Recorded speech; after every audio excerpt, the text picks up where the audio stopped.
kabulastugan, hindi malilimutan ang asaran na merong pikunan, lalo na rin ang unang niligawan, unang kabiguan. At dyan nasiseryoso ang usapan, ang pagdadamayan ng tunay at tapat na kaibigan. Noong mga buwan, kaibigan, namang maaasahan. Oh, di na tayo pabata, edad may di nahahalata.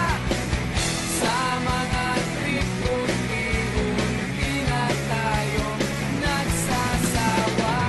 Pero kahit ganon, barkadang matatag hanggang sa ngayon.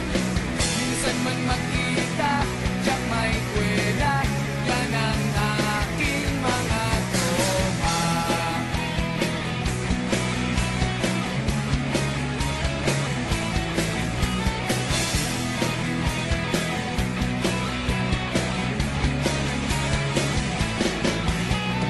Inuman na pang magdamagan, minsan inaabot pa ng ayaan, na kung saan-saan, na para bang walang kinabukasan at kahantungan.